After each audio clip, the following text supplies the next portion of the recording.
The numbers told the story. They always do. It's one of those idiots who believe in analytics. This is a numbers game with Gill Alexander on VSiN. Good Thursday morning to you. It is a numbers game at VSiN, the sports betting network, VSiN.com, Game Plus, iHeartRadio, YouTube TV, all proudly brought to you by DraftKings here at Bar Canada at the D.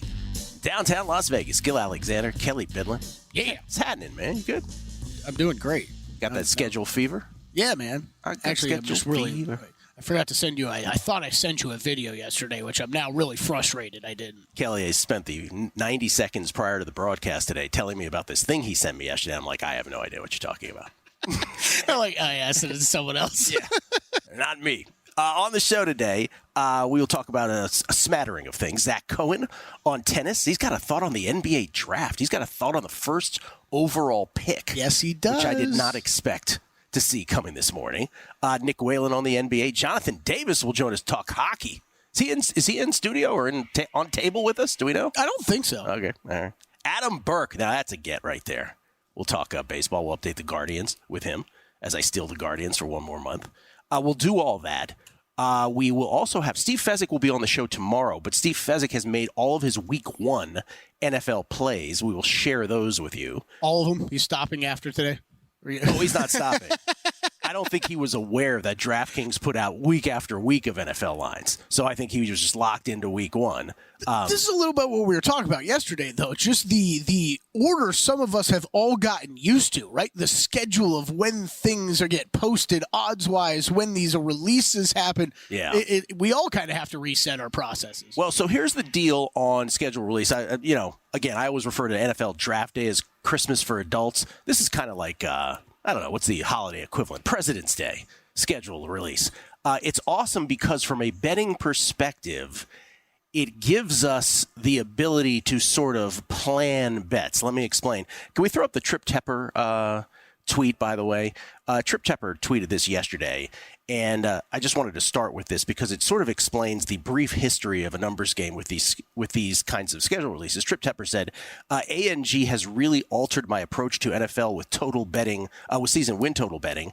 I'd rather bet in-season adjusted win totals or look to the alt-win market this summer.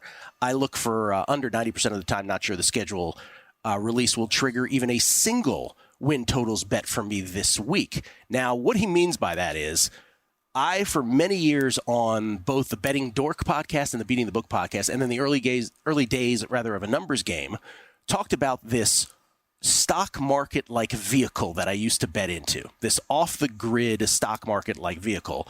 I won't give you the name of the financial institution that is no longer with us, but it rhymes with Schmeeman Schmothers. And they used to do... I was going to say, pretty sure you've said it multiple times on air before, but okay. And they used to do something over there that was very back of the office that was not legal, but it was the most heavily participated in betting vehicle you could possibly imagine nationwide on this. And it was essentially before adjusted season win totals were offered in season. Remember, these are only adjusted season win totals in the NFL is only like a 3 or 4 year thing. Yeah. Before that, we had to do it in back rooms, and it was Wall Street style. Anyway, one year I was like the biggest winner. One year I was one of the biggest losers. Like, it was very volatile, but it was awesome. We did it in football, pro, and college. And then you'll remember, Kelley, that remember primetime action when we did it, books didn't really get how to price it when they first started it 3-4 years ago. So you'll remember there was a Broncos win week 1 of an NFL season. So they had a whole pre-flop season win total for months before the season. They then won a week 1 game that they were favored in, and DraftKings adjusted their season win total by 3 full games. And I was like, you got to bet under on this. This is not how this is supposed to work with pricing. Is that 2 years ago? It's like 3 years ago. I mean, I remember it like it was yesterday. We bet it. Yeah. We all bet and we cashed it easily. So this is the deal with these. So it's fun to talk about, but the reason we talk about it is to then sort of plan where we might bet. So you did a great job with these, Kelley. So before the release came yesterday, we already knew the opponents of each team. And so we already knew, based on season win totals, who had the toughest group of who had the toughest schedules, who had the easiest schedules before we knew the sequencing. Let's do the easiest first. The Atlanta Falcons, we already knew, Kelley, to have the easiest schedule in all of football. A lot of that has to do with the division in which they play, the NFC South. But now we know, based on yesterday's release, how it sort of breaks down. And how it breaks down is that they have a really sort of tough first 3 games, and then it opens up. So let me be specific about those 3 games. So if you're thinking about Falcons bets, the point of this, and we'll get to this, it'll become more apparent when we go to other teams, but the Falcons start out home Pittsburgh, okay, but then it's at Philly, home Kansas City.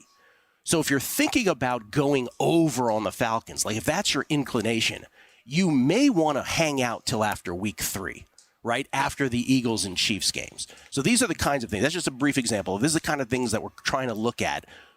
You don't have to bet pre-flop. You can wait and bet adjusted season win totals at what the schedule dictates. And you know how that goes. Sometimes the schedule works out as it's supposed to. Other times it doesn't.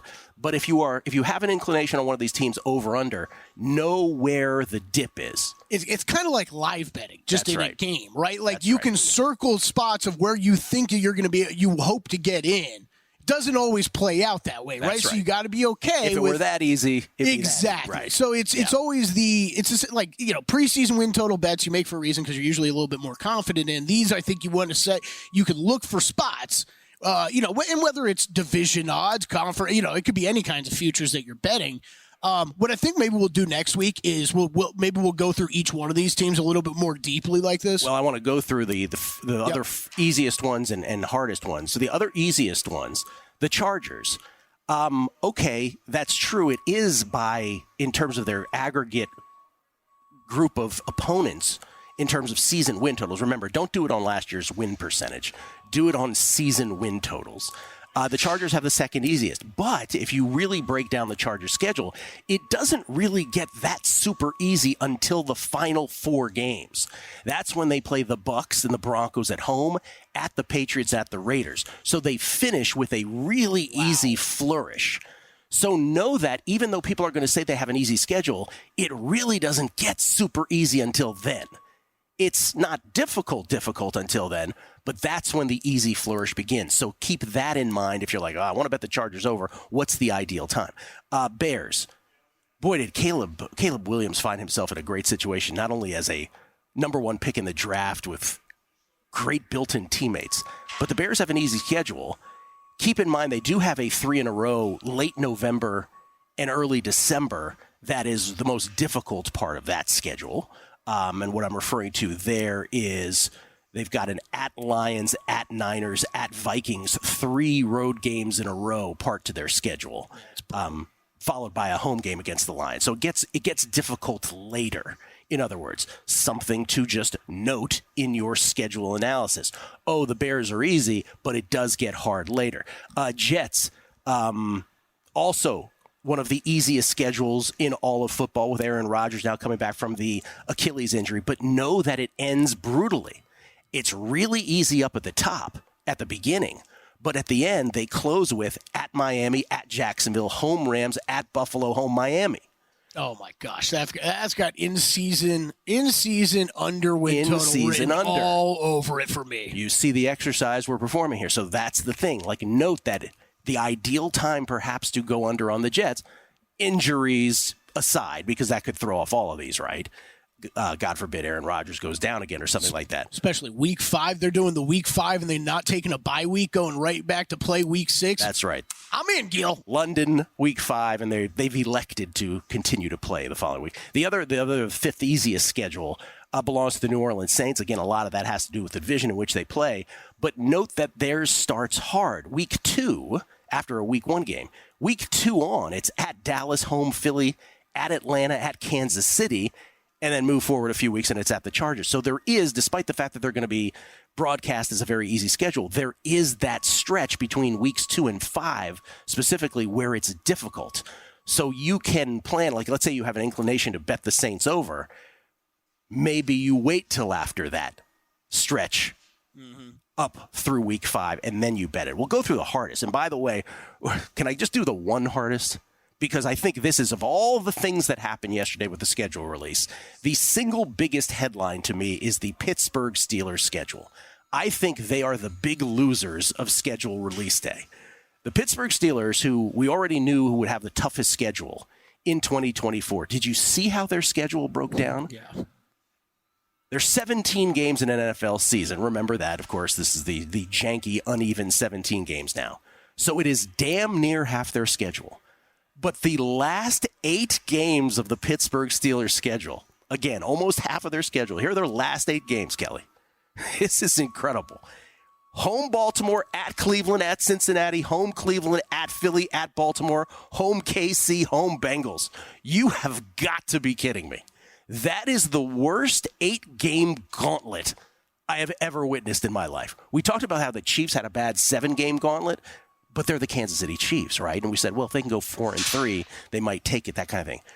If you're the Steelers or a Steelers fan or one of these people who, again, I don't know if you know this, Kelley, Mike Tomlin has the streak going.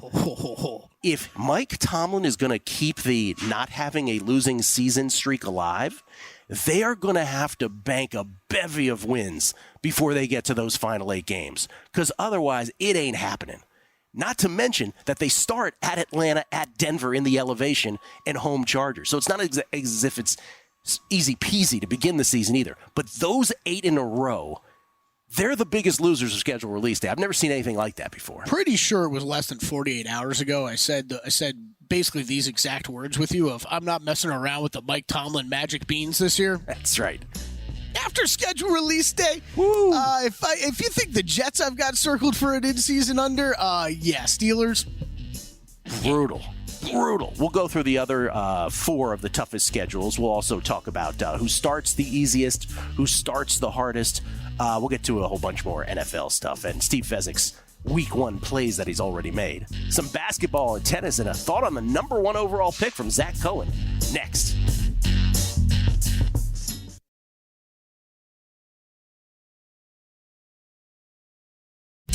A numbers game on VSiN, the sports betting network. For a limited time only, we're offering our annual subscription at an unbeatable price. Normally priced at $240, you can now grab your subscription for just $199. Sign up today. We'll also give you an extra 2 months for free. That's 14 months. 14 of VSiN Pro access for less than 50 cents a day. 50 cents! When you use promo code ANG. With VSiN Pro, you'll gain instant access to our daily best bets with the leaderboard to see which VSiN expert has the hot hand, betting splits to show you where the money and bets are moving for every game, betting systems, premium analysis, and 24/7 video access. Visit VSiN.com/subscribe today to claim your 14 months of VSiN Pro for only $199 with promo code ANG. Promo code ANG as in a numbers game. We are slashing prices here, folks. Spring savings time over at VSiN. Got to use that promo code ANG. Get all the incredible stuff that Zachary Cohen writes about every single day up on the website. Wow. That's VSIN.com/subscribe. You would make a spectacular used car pitchman. Thanks, man. Well, you know the only job I'm leaving this place for, right? Maitre d' at a restaurant? Oh, no, it's as soon as my man Phil Steele steps aside over at Flexio. Over at Flexio. Coming for his job. He just doesn't know it yet. His name is Phil Steele? No, that's Phil Steele's the college football guy. What do you do, Phil Steele? What's that guy's name? Flexio. Yeah, Flexio. You'd be great at it. By the way, I just want to point this out, Kelley. I just want to brag a little bit about this. May I brag? Phil Swift. Phil Swift, thank you. No relation to DeAndre. Or Taylor, as far as we know. The number of Elizabeths and Alyssas and Lisas who have liked my tweets over the last 24 hours. Yep. Oh, my God. It's all genuine humans, all of them. There's got to have been 150 Elizabeths and 475 Amy's in the last 24 hours. Way to go, Elon Musk. Nice job. So many Elizabeths. I'm also crushed now that I just Googled Phil Swift's name, and apparently Jerry Seinfeld's coming for that job too, apparently. Oh, you're toast. Sorry. This is the hell. My hopes and dreams just came crashing down. By the way, if you think Kelley is like joking about how deflated he is right now, he's not joking. This is awful. Wow. Because he'll get it over you. Yeah. I am cheaper. I promise you I'm cheaper. Zach Cohen joins us, everybody. He is a VSiN senior writer. You can follow him at one of the great Twitter handles there is, Betting on X. And he comes to us now, VSiN senior editor and writer, I should point out. Betting on X, he comes to us courtesy of the Progressive Guest Line. Zach, how you doing, man? Doing well. How about you guys? Doing very well, man. I hope your clay season has been better than mine. Mine has been kind of meh, giving back some units. How about yours? Yeah, overall, Clay season's been really good, but I've had a tougher Rome than I did Madrid and Monte Carlo. I have one play today. I am on Danielle freaking Collins. Plus 133. You can get her better, a few cents better than that right now, going up against Arena Sabalenka a little later on. You, sir, do you have any tennis today? I was on the wrong side of that Hubie match, which was just, an out-of-body experience watching Hubie in a break fest like that. He went up a break in that third set and just couldn't get his first serves in, so that was a tough loss. I am on a parlay a little bit later with Stefanos Tsitsipas money line with Collins plus 4.5. I wanted a little bit of action on both matches, but wasn't willing to lay the games with Tsitsipas or take the 2.5 with Collins. I needed a little bit more than that. But if I like something in that match, I do think that Collins is the right call. I just think the way she played against Azarenka, moving her all around the court and just really bullying her just right from the center of the court was really impressive. I think these slower conditions will also play into her favor a little bit more than they did in Madrid. Yeah, and she is ornery. You ever watch a Danielle Collins match, by the way, Kelley? Feisty. If you're against her, you hate her, right? She's just so funny. But if you're on her, oh my God, you love backing. Retiring? She's retiring. She says she's retiring. It's her greatest year ever. That's a shame. A lot of folks. She's workshopping a new fist pump where she pulls it back in. She's just the most intense player you'll see in any sport. Workshopping. We'll see how it goes for her. See if that brings her back into the game. Dominic Thiem is retiring. Camila Giorgi just retired. A whole bunch of players. All right, Zach, any French Open plays before we move on? Yeah, I mean, it's a really tough tournament to handicap, which is funny because we're doing a French Open guide this year, and which will be out on either Monday or Tuesday. So it picked a good year for that with everybody injured. But I do think Iga on the women's side, that's where I'm going to go with it. And I think on the men's side, maybe just kind of sprinkle the board with, Casper Ruud, Stefanos Tsitsipas.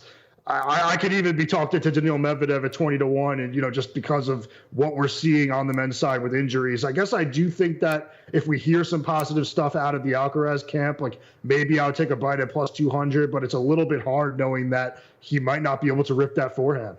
Yeah, and I still think Djokovic is the sneaky, freaky brother sneaking in from the rear. I just think he is laying low, and yes, he was hit with a stray water bottle on his head, and then he had that just a completely uneven performance against Tabilo. But that's not enough for me to just take him off the board for me. We'll see. I think what I'm nervous about with Djokovic is that he fired Ivan Isavic or parted ways, whatever it was, and now the hold percentage is down at 83%. Ivan Isavic has been credited with getting that hold percentage up, with reworking that serve, and I wonder if it's something where, that serve motion was hurting his elbow or something like that we just don't really know. I just think that might not be a coincidence that the serve hasn't been as good since he changed coaches. Yeah, could be. Could very well be. All right, so here's the deal. And again, a men's side that has injuries with Sinner, with Alcaraz. We don't know if Nadal's playing, so it's never been this much up in the air as it has been for years now. NBA last night, Celtics get the gentleman's sweep against the Cavs. Amazing that ended up right on the number after the Cavs looked like they might even be able to pull off an upset at one point. And then of course we had the series that I just cannot wrap my arms around. The Mavericks take the 3-2 lead in the best of 7 series against the Thunder as they take home court back now, headed to Game 6 in Dallas. They win it 104-92 yesterday as 4.5-point dogs. We have the Nuggets and the T-Wolves Game 6 back in Minnesota tonight, where the T-Wolves are 2.5-point favorites. And then we got Game 6 back in Indiana tomorrow night, where the Pacers are trying to force a Game 7. They're 5.5-point favorites against the Knicks. Any thoughts on Denver and Minnesota tonight, or the Knicks and the Pacers tomorrow, let alone Game 6, I should say, between the Mavs and the Thunder? Well, I will just say I was Mavs before the series, thought they were going to win the series when they took one of those games on the road. And then I kind of changed my mind after I saw what we saw in Game 4. But now I really regret it because I just don't think that Oklahoma City is capable of scoring on this Dallas team. So I do think the Mavericks will get it done in Game 6 now. But I have been flip-flopping on that series, can't get a read on it either. But I do think tonight it's really tempting to take the Nuggets at plus money, almost too tempting. I think the way I'm going to go at it is I'm going to take the team total over 101.5. That way I'm protected in case, the Timberwolves offense does show up in this game. But I do think it's not a fluke that Denver has figured out the Minnesota defense. They really have no answer for Joker, whether it's his scoring or facilitating. So I do think that at the very least, even if Denver does lose tonight, they'll put up at least 102 points. You have conviction on any of those three, Kelley? Any of them? I did bet the Mavs for the closeout game after last night. I think that's, as you brought up, Zach, I think from the Mavericks side of things, of just what's been most impressive so far, really has been the defense. I don't know about everybody else. Sure felt like I was watching a very different Luka Doncic last night. If he'd been riding on the good stuff through 4 games, he got the better stuff for Game 5. The good stuff. Yeah, he was looking a little bit more like Luka Doncic. Yeah. All right, Zach, I didn't think we would be talking about this today, but you have a thought on the number 1 pick in the NBA draft, June 29th. Yeah, I wish it was a really strong thought. I mean, I do think that Alex Sarr, being the favorite to go number 1, is probably right. He's right about minus 220 right now. But I do think that Donovan Clingan at 14-1 is something that should be considered. And it kind of depends on how much say you think that Quinn Snyder has within the Hawks organization. But, I know that we're seeing a lot of slander for Rudy Gobert, but I do think that Clingan can come in and make a Rudy Gobert-like impact relatively quickly. I think he's probably one of the best interior defenders in this draft. I just think right away he could come in and kind of anchor a Hawks defense that has been miserable with Trae Young at point guard. And if they do keep Trae Young around, I think they really need to strongly consider bringing Clingan in. I think that this is obviously, a time where we're not seeing traditional centers going number 1 anymore. You have to have kind of that inside-out ability on offense. But I do think that in a draft that is viewed as really weak, getting a guy with all defensive potential at number 1 might be something that they could consider, especially, for a coach that coached the Jazz, coached a team that had Donovan Mitchell and Rudy Gobert to a lot of success in a tough Western Conference. So I just think it's something that's going to be considered. And I also think Clingan, it's the NBA Combine. Take it for what it's worth. He has shown the ability to kind of step out and make some threes. All right, there's a thought. Donovan Clingan, 14-1. The third shortest shot, if you will, behind the 2 Frenchmen, Alexander Sarr and Zachary Rissachet, who are both close to, I should say Sarr is the favorite now, minus 210. He's taking some money. Rissachet is at plus 210, but Clingan, 14-1. I misspoke. I said June 29th. It's actually June 27th. How dare for the NBA draft. Pardon me. For people that are, probably unaware, Zach does, one of the guys who does a lot of the international scouting work throughout the offseason and during the season. So a man who knows a thing or two about this. Who's the best international player of the bunch, Zach, in your opinion?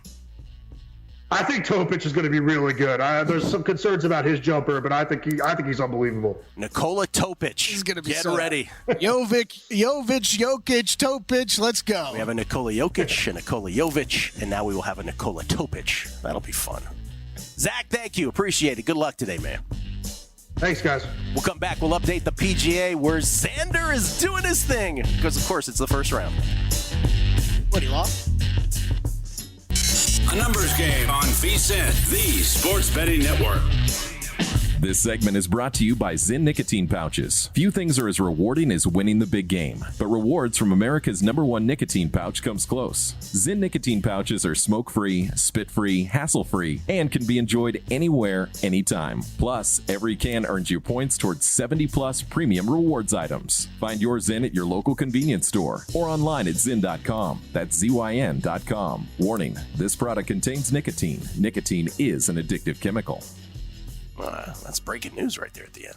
It's Gill Alexander. It's Kelley Bydlon. It's a numbers game right here at VSiN, the Sports Betting Network, live from Barcanada, the Barrage, here at the D. We get tweets at Biddy the Book. Beyond the Amy's and the Elizabeths, we also get tweets. This is from James Sott. I was almost forced to make a choice no person should ever have to make. Do I watch Iga or do I watch Gill? But wait, I can do both. Thank you, technology. Thank God for technology. I, too, am following Iga Swiatek's score against Corey Goff right now. And Coco is up a break in the first set there in Italy, in Rome. This is from Just to Follow VSiN. Guys, I'll back the Chargers religiously this year. You guys can take the year off. Oh, thanks. You're Thank the guy. You, Just to Follow. Yeah, I get to pass the baton on this here. Thank you, Just to Follow VSiN. I don't know who I took it from the year before, but Matt or someone. I had you had him. Okay, yeah. So it all gets passed down. Yep. Bill Hooker, I wonder if producers 1 through 8 are offended they weren't referred to as so much more than a producer. It's a great question. Jeff Parles, I called the Grover Cleveland of producers. Yeah, because they all had their own 5 or 8. Yeah, that's right. I don't know what Mundaka was. Yeah, Jeffrey did have that special distinction, though. He was the Grover Cleveland of producers. Yeah. That's right. Oh, there were so many. Everybody had their tagline. Yeah. Jason Kahn, I'm not sure what his was either. Somebody had something. Nevada Azer. Hey, Gill, regarding AL Cy Young, wondering what your thoughts are. The current odds on Skubal, the leader, he's never thrown more than 150 innings. Could we see a stud closer like Mason Miller or Clay Holmes snag the award? Thoughts? This comes up every once in a while. Mason Miller, of course, of the Athletics, I talked about when he was first facing the Yankees this year, and he was just mowing down Aaron Judge at 102. He's like, here's 102 in your face. See if you can hit it, Aaron Judge. and I'm telling you, the Yankees looked at him like, who are you and how quickly can we acquire you? But the answer to your question, Nevada Azer, is very simple. There's only been 10 relievers to have won a Cy Young Award, American League or National League. 10 in history. And keep in mind, those are 2 every year, so 10 is not that much in the aggregate. And the last relief pitchers to have won the Heisman? The Cy Young.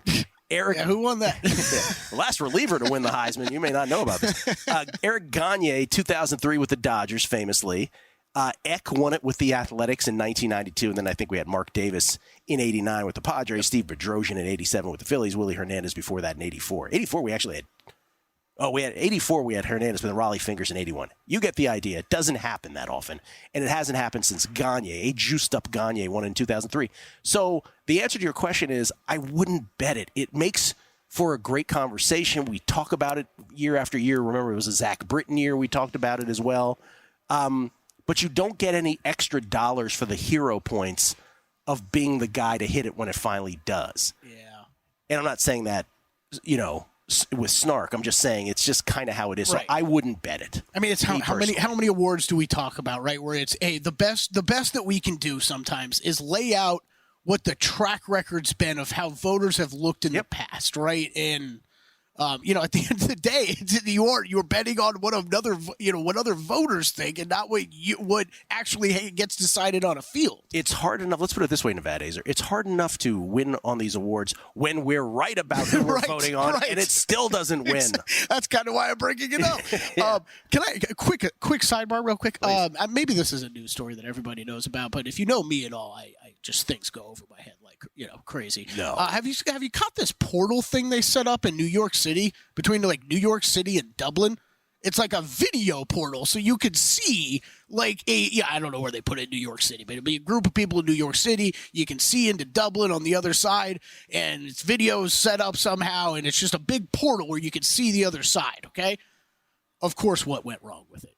Everybody ended up screwing around with it, was flashing the other side and everything like that. Apparently, they shut it down after it lasted a week. What do you mean a portal, though? It's a video portal. So, you could walk up to it, and I can see, people in Dublin on the other side watching me in New York City. Okay. So, of course, everybody just ended up screwing around with each other, and they had to shut the whole thing down. How's that different than cameras being set up? I mean, that's what it's just. It's just a ring of cameras, basically. I'm assuming. I don't know. Yeah. It's a little update on they call it a portal. Dublin portal. Yeah. There's a bunch of things that I mean to talk to you about on air, and then I inevitably forget. That's what I've meant to bring this up 3 times. Here are 2 random things. Yeah. 1, do you have a thought on Grant Hill as a color commentator? Yeah, he's very okay.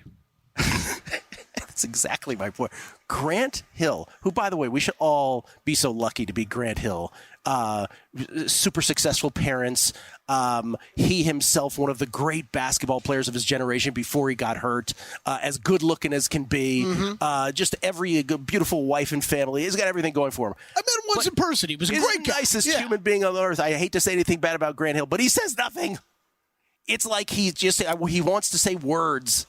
It's on a word count, and he says nothing during these games. The other thing is the Patrick Beverley thing. Remember, you and I talked about this off air. So after the Bucks get eliminated by the Pacers, he throws the ball at the woman. They give the ball back to him, and he throws it again. Yep. Remember what you asked me off air? You go, how long do you think he'll be suspended for? Do you remember what my answer was? I don't know. I said half a season. Yep. You know how many games he got suspended for? 4 games. How many times on this show have I said Adam Silver just wants to be friends with the player? Okay, so this is a. I don't know anything. I wonder though. As soon as I saw that come down, my automatic guess, is that there was a conversation between Beverly and the front office with the league office, and it was like, hey, Are you really planning on playing too much longer? Like, as I think if he was like, oh yeah, I'm coming back for sure, gonna enter training camp, gonna be playing a full year next year, I think they would have suspended. Oh, so you don't think he's playing? I think he's gonna hang up after this. I'm not sure that's the point, but I understand what you're saying. Yeah, right. Yeah. PGA at Valhalla in Louisville, Xander Schauffele, because of course he's leading. You know why? Because it's Thursday. Xander Schauffele, who, by the way, I shouldn't say that because he's had 54-hole leads of late. He's 4 under through 8. He's got a 2-shot lead. 2-shot lead? No, or 1-shot lead. My leaderboard is a bit. Mine just jumped too. Actually, I think it's a 1-shot lead over Doug Gim, Jordan Spieth, Tony Finau, and Dean Burmeister. That's correct. Dean Burmeister from South Africa. One stroke lead over Gim, Spieth, Finau, and Burmeister, as you said, and a 2-stroke lead over Luke Donald, Lucas Herbert, Ryan Fox. A whole bunch of names, including Rory McIlroy and Hideki Matsuyama and Victor Hovland, 2 strokes back amongst the bigger group. So that's Gill, where it is right now. I like seeing Xander at the top, but here's what's going to happen. Keith Mitchell's going to tee off in a couple hours, soar to the top of the leaderboard, hit my 125-1 first-round leader bet, and then he's going to go away probably. Homa and Koepka among those 3 back. Scotty Scheffler has not teed off yet. Now, ask me if I'm already regretting that I don't have a bet on Scheffler, even though he hasn't even teed off yet. The answer is yes. As I was going through my golf stuff yesterday, I was like, make sure to ask Gill if he's bet anything, because I haven't talked to him on or off air about him having a bet yet. I am going to do the thing I do with Scheffler, which is I'm just going to sit here and see how it goes. Mm-hmm. And if he starts to play great, I immediately jump in because I can't take it anymore. What was that, Masters Friday? Masters Friday. Yeah, that was a great bet. Masters Friday. I bet him aggressively after that. Because you started it like a little over 2-1, right? When he was making that charge? Plus 270 or something, yeah. And then there was another tournament where I waited and then bet him as well. And so that's worked out for me. So we could talk all these golf bets, but I'll just do the Scheffler thing here. But that's where it is right now. Oh, I got outright wiggle room this week too. I mean, I'll probably be in that camp with you, my friend. But that's a pretty good leaderboard we just talked about. I mean, Schauffele's up there, Spieth, Finau, McIlroy, Matsuyama, Hovland, Koepka, Homa, all within 3 strokes. And you were saying, we were talking about this also, the Luke Donald, the one Michael Block head-to-head there was Luke Donald minus 172 over Michael Block, and within 2 holes. Within 2 holes, he had a 7. I think it was a 7-stroke lead. I'm pulling it up right now. I think 2 under versus 6 over. I thought 1 under versus 6 over. So 7 strokes. Yeah. I texted Will immediately. I was like, 2 holes in. It's looking pretty good. Never made that bet. Cannot believe that was last year. We'll talk more NFL schedule here. I just want to point out again we talked about the Pittsburgh Steelers earlier, the gauntlet, their last 8 games. Few others again that are several other teams that have been listed as the hardest schedules. Patriots start with at Cincinnati, home Seattle, at the Jets, at the Niners, home Miami, home Houston, at Jacksonville, home Jets. Oh my God. So Patriots, who are not supposed to be good at football to begin with Drake May perhaps the starter. We'll see if it's Jacoby Brissett or Drake May. Your first 8 games are brutality. So maybe there's an opportunity, conversely, to bet the Patriots over after that. But if you're betting an under, bet it quick. Yeah, this was maybe the team I was most eager to see what the win total was set at, because I wanted to go under, but man, is it low. They also close at Buffalo Chargers, Buffalo. So 2 games against the Bills in 3 weeks at the end.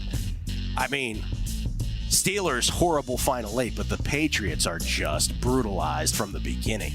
We'll get to the Browns, Ravens, and Vikings. They have hard schedules, and Steve Fezzik's Week 1 plays coming up as well. It's a numbers game at VSiN, the Sports Betting Network.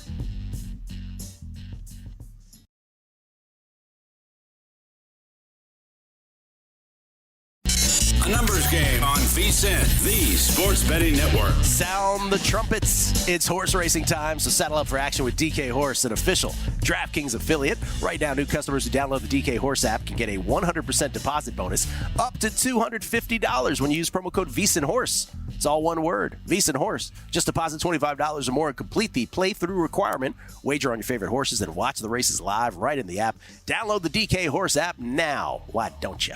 It's Gill Alexander. It's Kelley Bydlon. Preakness Stakes on Saturday. Second leg of the Triple Crown. Mystic Dan trying to keep his Triple Crown hopes alive. 8 horse field now? Is it 8 now? Yeah, I think we're down to 8. We're down to 8? Wow. Mystic Dam plus 180. Tuscan Gold 4-1. Just Steel 10-1. Tomorrow on the show, Peter Fornital will give his Preakness thoughts as well. No Muth, that's the big thing. No Muth. No Muth. And we're down to 8 horses. You are correct. Especially since I actually won a few bucks on Mystic Dan, I will absolutely be betting Mugatu at 50-1 because I just don't know how, if you've seen Zoolander, you're not betting on Mugatu. Mugatu is the long shot. Yes, he is. 34.5-1. Probably can't run. The horse, so again, let's do this. Because we always talk about this after the fact with horse racing, like the horse that no one talked about before the Derby won at Mystic Dan. The biggest, I would say, just anecdotally, the horses that we hear most folks talking about are Tuscan Gold and Catching Freedom. Would you agree with that?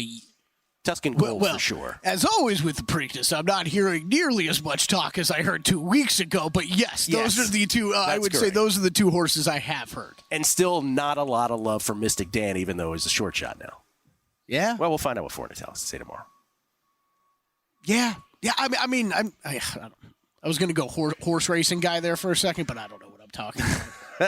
Really? I just like the way he rode the rail though, Gill. Like we're talking a shorter race now. Like why not Mystic Dan? That's about as good analysis I've heard. Why not Mystic Dan? You ever been to the Pimlico? Have you been to the Preakness? I haven't been to any of the Triple Crown races. You're the perfect Preakness person. Yeah. You in the infield just plant a flag, take your land. So I will go at one point because somebody I used to work with, who I will not name, he said I would not make it out of the infield alive. Matt Brown. And I was like, I will take that challenge, sir. Yeah, I will take that challenge. I had some friends who barely made it out of the infield alive back in the day. Just like anybody Bill's Mafia out there tailgating, I will take that challenge. I'm not jumping onto tables or anything. Kelley, what if I told you that Phil Swift had an entire music video for Flex Seal in which he plays every instrument? What if I told you that? I'd say we just watched it during the break. It's a 30 for 30 in the making right there. It's incredible. All right, back to the NFL schedule, and this is going to be throughout the show. We started heavy on this. But again, for those of you who missed the beginning, really what the NFL schedule release is for bettors is we already knew who the opponents were for each of these teams based on their finishing position last year. What we learned yesterday was the sequencing of those opponents. So we've already talked about the 5 easiest schedules. We've talked about a couple of the hardest, including the Steelers, who have the worst 8-game gauntlet to finish their schedule that I have ever seen. Few more that are considered the toughest schedules. The Cleveland Brownies. Browns week 6 through 8 is their week 6 through 8, and then their close are the tough parts. Week 6 through 8, it's at Philly, home Cincy, home Baltimore. Of course, they play in the AFC North, so it's going to be tough.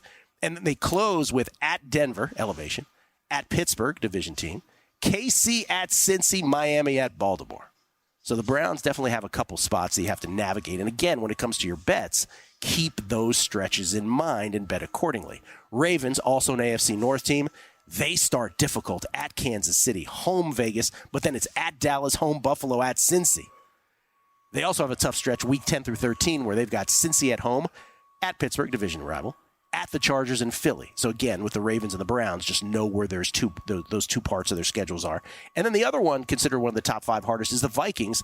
And Kelley, we don't know if J.J. McCarthy will start from the beginning of the season or not, but weeks 2 through 8, with a bye thrown in there, weeks 2 through 8 are San Francisco at home, Houston at home, at Green Bay. One of those is a international game, by the way. Jets at home, then the bye. Detroit at home, at the Rams. Jets, London. Jets is the London game. Still, San Francisco at home, Houston at home, at Green Bay, Jets in London, bye. Detroit at the Rams. So that's a brutal schedule early for the Minnesota Vikings. The only thing it does, though, isn't that like the obvious, okay, here's where J.J. McCarthy comes in? Yeah, that is a great call also. If you wanted to play it that way, if you were the Vikings brass, if you were Kevin O'Connell and you're like, well, let's let him ease into this, then maybe you do wait till week number 9. But in this day and age, do you wait till week number 9? I don't know that you do. I feel, unfortunately, I actually don't know if the opponent matters as much. It's just, don't we almost always see this during the bye week now? Or after the bye. Yeah, like right after the bye. So I know it's Lions next up, which is not ideal for his first start, but I mean, just looking at that was when I saw their schedule, that was the first thing I thought was, okay, J.J. McCarthy, week 6. Here are some other little scheduling quirks from yesterday. Cowboys, 6 out of their last 9 games are at home. Of course they are. How's that thing swung, right? When they first opened the stadium, weren't they terrible at home? And now it's like swung back the other way where they've been pretty good at home the past couple years. 6 out of their last 9 at home. Bills, Browns, Bears, and Vikings, we already highlighted a couple of these, all have 3 in a row on the road at some point. Colts, this is from our buddy Warren Sharp. Remember Warren Sharp used to come on this show all the time. Warren does a great job with schedules. He was talking about how the Colts' schedule to start the year is brutal, but after that, it's the easiest schedule down the stretch of the season. So the Colts are super easy late. Ooh, I kind of like that. The Bills don't really get to take advantage of their cold weather. All of the dome teams they play after week 1 are all on the road, and they have 0 home games after the beginning of December versus warm weather teams. So they don't really get the advantage of their cold weather advantage. I think Larry and I were talking a little bit before the show about it because he's a big Dolphins fan. It's very tough with some of these teams to I mean, look, I think making the schedules, I'm sure, is very difficult on its own. Sure. But then you have to take things into account, right? Like Larry does our graphics here. He's a big Dolphins fan, and you know, like living down in South Florida was always a discussion every year of, okay, Dolphins either kind of get screwed or get lucky of who do they get early in the hot weather, or late in the season when they've got to go into snow, right? Like you hope it's kind of balanced and not. Miami had to go to Buffalo late almost like every year of my childhood. Yep. It appeared that way. I mean, look, you're going to be at Cleveland, at New York to close out the season. Yeah. Throw in, at the Packers on Thanksgiving. Jets, so we already talked about how one of the easiest schedules. They have the number 1 best net rest edge in the entire NFL. Okay. Key rest edges in all 4 of their late season divisional games, that courtesy of Warren Sharp. From October, this was last year that they had the best net edge. I'm sorry. Last year they had the number 1 best net rest edge. And they had, from October 5th through November 12th, they never left home. Well, they have one of the 5 easiest schedules, as we went through earlier on the show. They also have this weird quirk where they have 6 primetime games in the first 11 weeks of the season, which Warren says has never happened before. Oh, my gosh. Niners Monday night, week 1. Patriots Thursday night, week 3. Monday night against the Bills, week 6.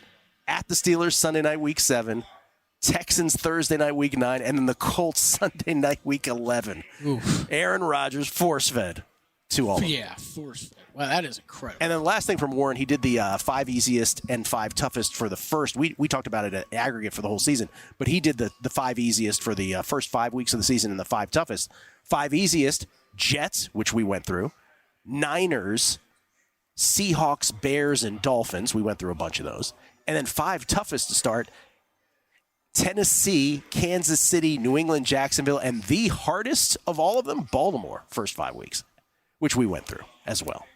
So, if you're into the early waiting of it. How much do you factor in? Because we bring it up every year. I think it's something to be aware of. I always find it interesting, though, when it comes person to person. How much do you factor in the rest advantage stuff when you're looking at season-long bets? How much do you factor in the 3 That's on a great the road, question. 3 at home? I am aware of it.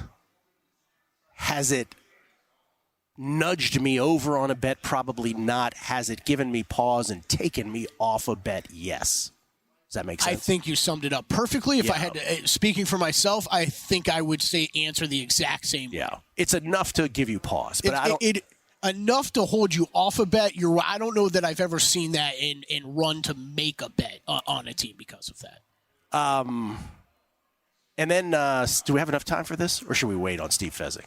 Steve Fezzik, week 1. You ready for this? Yeah, we can.